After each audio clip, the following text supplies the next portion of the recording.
Hello everyone, Harry Baldock here, editor for Total Telecom. I'm here on day 2 of Connected Britain. I'm joined by Capita's Head of Critical Infrastructure, Chris Cartwright. Chris, how are you finding today? Yeah, good, thank you. Yeah, very enjoyable. I'm very glad to hear it.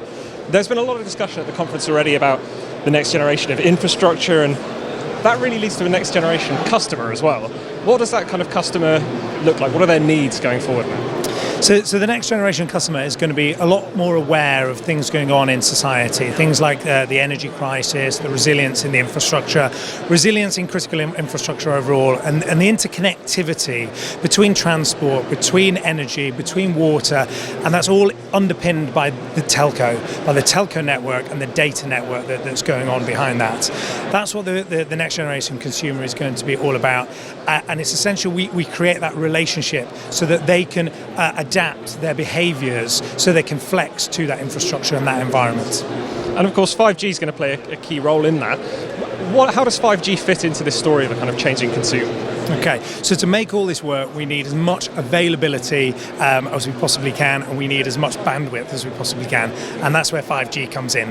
Yeah, we need the remoteness, we need the quantity of data that's being able to that the 5G can provide.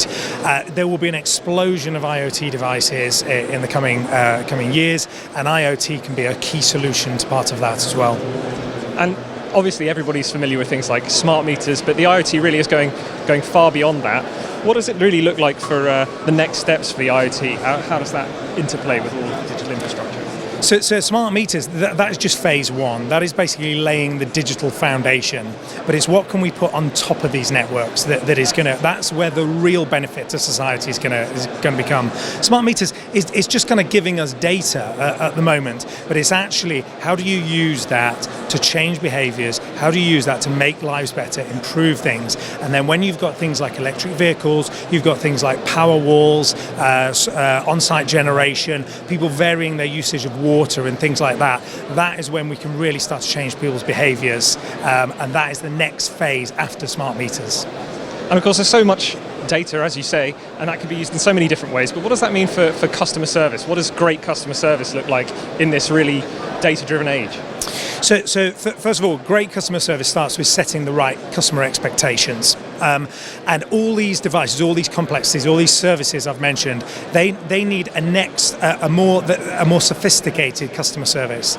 They are very complex, and at the moment, the people who are using some of these things, they're quite techie, they're quite hobbyist, they're enthusiasts. But in the future, not necessarily will everybody be like that. So there needs to be a customer service where people can just use these things, but they don't have to be super technically savvy to be able to make the most of the services that are on offer.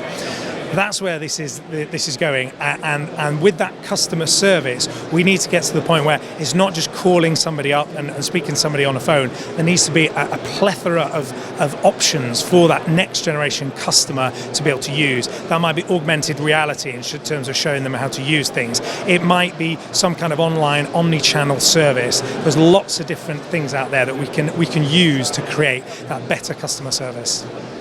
Chris, as always, it's been really great to speak to you. Thanks very much for your time. Thank you.